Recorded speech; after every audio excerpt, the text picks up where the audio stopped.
Monsieur Aboubakar Sidiki Diakité, venez à la barre, s'il vous plaît.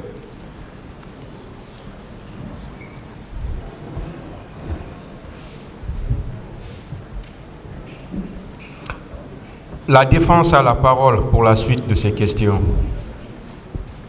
Merci, Monsieur le Président, honorable membre du tribunal. Je me nomme Maître Pana Emmanuel Bamba. Je suis le conseil de Monsieur du colonel Blaise Goum. Alors, mon intervention va être axée sur deux aspects. Le premier aspect traitera de l'ensemble des questions que je voudrais poser à l'accusé.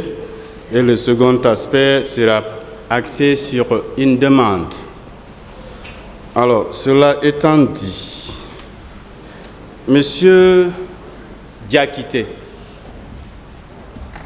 vous êtes avec nous, s'il vous plaît? Est-ce que vous suivez, M. Diakité? Oui, maître. Merci. Alors, vous nous avez raconté des scènes horribles, effroyables, que vous avez vous-même, si vous voulez, pratiqué. Notamment, vous êtes allé dans un bureau où il y avait des généraux, vous avez cassé la porte, vous êtes rentré, vous avez pris des papiers, vous êtes allé aussi au PM3, vous avez libéré des gens qui étaient, si vous voulez, dans le cadre d'une procédure. Mais je ne vois aucun remords. Pourquoi cela, mon commandant? Pas de remords jusque-là. Pourquoi? Posez-moi la question par rapport au sujet. Oui, Répondez à cette question. Je vous ai dit à l'entendre vos droits. Vous répondez à la question. Je n'ai pas de réponse pour cette question. Merci. Le tribunal appréciera. Vous avez affirmé le 19 de ce mois, le jour de votre interrogatoire, que c'est mieux qu'on dise la vérité ici, pour que ceux qui doivent rentrer à la maison puissent rentrer et ceux qui doivent rester puissent rester. Je n'avais pas compris cette image de votre déclaration. Que vouliez-vous nous dire par là? C'est pour ça que nous sommes ici. Ah, je n'ai pas compris la réponse. Vous dites que je disais la fois dernière que tout le monde n'a qu'à s'efforcer à ce que la vérité soit dite à la cour, afin que ceux qui ne sont pas coupables puissent rejoindre leur domicile et ceux qui sont coupables soient retenus. J'ai dit c'est la raison de notre présence ici, pour dire cette vérité. D'accord. Oui. Et le cas du colonel Blaise Goum, qu'en savez-vous par rapport aux événements? J'ai déjà parlé. Je n'avais pas compris. Du colonel Blaise Goum. J'ai parlé de lui. Ce que je savais par rapport à son rôle. Justement. Par rapport à Kalea. Je crois que j'ai amplement parlé du colonel Blaise par rapport à l'affaire de Kalea. Par rapport aux autres, j'ai dit que je ne l'ai pas vu au stade. Donc, il n'a posé aucun acte pour les événements du 28, mais vous avez des informations par rapport au recrutement à Kalea. Merci pour cette réponse. Ce que je suis en train de vous dire, ça c'est les réalités du terrain. C'était son rôle. D'accord. Par rapport au ministre de Kalea. D'accord. Voilà. Merci. C'est très clair. Alors, pour Kalea, qu'est-ce que vous reprochez surtout à mon client, colonel Blaise Goum, particulièrement? Je crois avoir répondu ça là ici. J'ai détaillé. Si j'avais compris, je n'allais pas poser la question, mon commandant. J'ai déjà répondu à cette question. Donc, pour Kalea, vous avez répondu à la question. C'est ça? Oui. D'accord. Alors, est-ce que vous savez que après le recrutement, on avait reparti les nouvelles recrues dans différents camps? C'est vous qui le dites, sinon le camp, c'est devant tout le monde, le camp a été démantelé par le général Sekouba. Alors, d'après nos informations, je voudrais vérifier avec vous, après le recrutement, les nouvelles recrues ont été reparties entre Kalea, où ceux qui doivent suivre les formations pour être les commandos sont partis. Au kilomètre 66, c'était les fantassins. Et à Kissidougou, c'était la section char. Est-ce que vous confirmez ces informations? Ici, lorsqu'il était question de détailler par rapport au recrutement, j'ai parlé de 2 centres de formation. Oui. J'ai dit, il y a eu une sélection par rapport à Kalea et les autres sont restés à l'école de formation de la Marine nationale 66. Ce sont ceux-ci-là qui ont été délocalisés pour envoyer au centre d'instruction de Kissidougou et d'autres se sont retrouvés à Kankan. Ceux de Kissidougou n'ont pas eu la chance et ceux de Kalea n'ont pas eu de la chance parce qu'ils ont été démantelés par le général Sekouba Konaté. Ils sont dans la nature. D'accord. C'est ceux de Kankan qui ont eu la chance et qui ont été affectés dans d'autres unités comme les eaux et forêts et d'autres. Voilà. Vous voulez nous dire que ceux qui sont partis dans ces différents camps n'ont pas été recrutés au même moment que ceux de Kalea? Ah, même à la maison centrale, ceux de Kissidougou se sont retrouvés tout récemment là-bas parce qu'ils continuaient toujours autant d'Alpha à réclamer leur matricule. C'est connu de tout le monde. Pourquoi Marcel s'est retrouvé ici? Lui-même, il dit qu'il a été accusé comme quoi il était en complicité avec ceux de Kalea, que c'est pour ça que le général l'a fait venir ici. J'ai dit, voilà. Vous voulez nous dire que ceux qui étaient dans les autres camps n'étaient pas recrutés au même moment que ceux de Kalea? Le recrutement s'est fait au même moment, mais croyez-moi, la sélection la sélection qui en a suivi, voilà, c'est ça. Qu'est-ce que les éléments de Kalea auraient fait alors, selon vous, dans cette affaire? Mais je vous ai parlé ici, comment ils ont été utilisés. Dans quel but? J'ai parlé de coïncidence. Je n'ai jamais dit que c'était spécifiquement par rapport aux événements du 28. Mais sauf que leur déploiement à Conakry a coïncidé à cet événement et finalement, ils ont été utilisés. Bien. J'ai parlé le groupe qui est venu à la présidence, je ne voulais pas revenir sur ça maintenant. Le groupe qui était avec les autres, les Makambo, j'ai parlé de tout ça. Ça, c'est des faits devant tout le monde.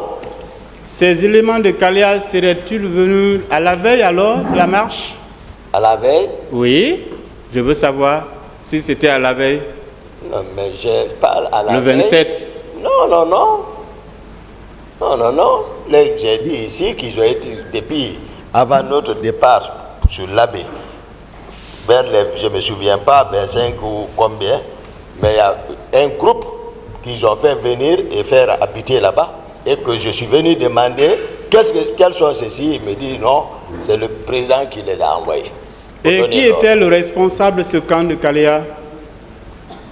C'est le président. Il n'y avait pas un commandant du camp? C'est le président qui commandait directement, malgré ses charges. S'il vous plaît, je vais finir de formuler la question. Ok, excusez-moi. Je veux savoir, vous voulez nous dire que le président, malgré ses charges, c'est lui qui partait aménager le programme journalier, c'est lui qui coordonnait, c'est lui qui faisait nourrir, c'est lui qui entraînait, etc. C'est ce que vous voulez nous dire? C'est de ça maintenant je vous parle. Si je parle le président, parce qu'il relève d'eux, j'ai détaillé Kalea. Ici, vous étiez ici. J'ai détaillé Kalea. J'ai dit ceux qui étaient là-bas. J'ai parlé de qui? Vous voulez toujours que je revienne Non, sur le les noms? président, je ne sais pas comment vous je vais l'appelez vous dans votre expliquer. jargon. Dans votre jargon, c'est un commandant du camp Kalea ou quoi? Un responsable, le premier qui est là, auquel on a confié le camp. Comment vous l'appelez? Je parle. Le confrère, monsieur le président, est en train de souffler quelques réponses. Non, je vois sa bouche se remuer. S'il vous plaît. Maître Lanciné, particulièrement. Les conseils, s'il vous plaît. Les conseils, c'est pas ici. Vous assistez votre client. Monsieur Gakité, qui était le commandant du camp de Kalea? C'est ce qu'il veut savoir. C'est de ça que j'ai détaillé ça ici. Qui était le commandant? Celui qui était là-bas, permanemment, je l'ai dit, c'est bienvenu là-bas. Lui, Jean Pokomou et Blaise. C'est eux qui ont été chargés de ça. Communication, liaison directe avec le président de la République. D'autres questions, maître?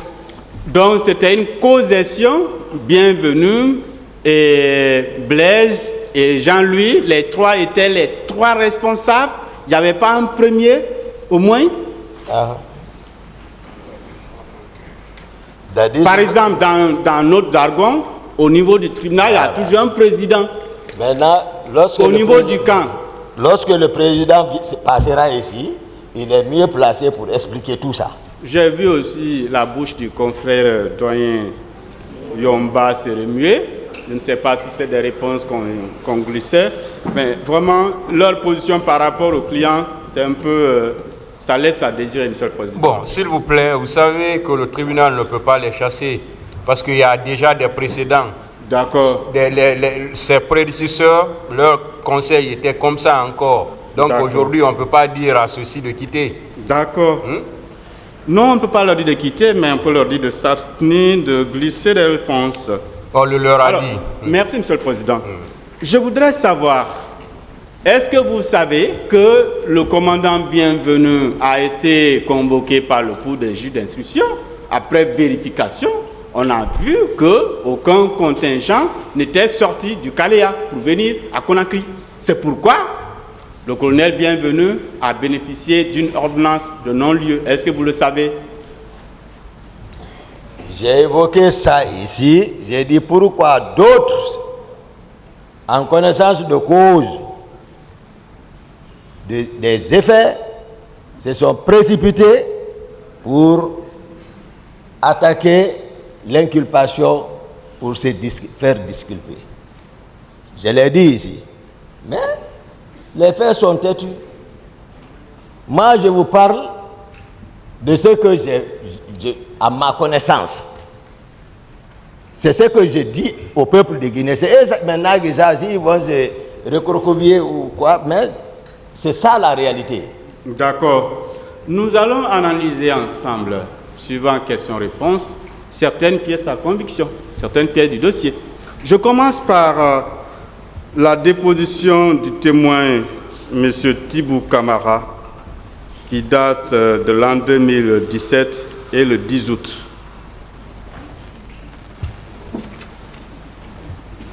Alors, à la page 3, M. Thibou, en répondant à une question, a dit ceci. C'est Dadis qui a parlé à Sidia avec mon téléphone. Je ne me souviens pas avoir entendu Dadis dire que le pouvoir est dans la rue. Ils vont le regretter. Il faut les mentir. Sincèrement, je ne l'ai pas entendu dire ça. Qu'en pensez-vous? Mais Thibou a raison. Parce que moi, je ne vous ai pas dit ici. Thibou et Dadis ont communiqué à quelle heure avec Sidia? Ça, c'est 2 h du matin, d'après ce que j'ai appris à travers les médias. Mais moi, ce que je vous dis là, c'est le matin, lorsqu'ils sont allés me chercher. Lorsque Marcel est venu m'annoncer que le président m'appelle. C'est de ça, moi, je parle. Ce n'est pas devant quelqu'un, il a parlé. Marcel était là-bas. Makambo était là-bas. Georges était présent. Et c'est quand je rentrais, j'ai entendu, c'est le président. Il est ici. Il ne faut pas lui parler derrière. Moi, je ne l'accuse pas pour cette chose. Il est ici. Et sur ce point précis, voilà. Si on vous demandait... Thibou n'était pas là-bas. Sur ce point précis, les gens que vous citez, si on vous demandait d'en citer comme témoin, pour venir confirmer ou infirmer. vous citeriez qui?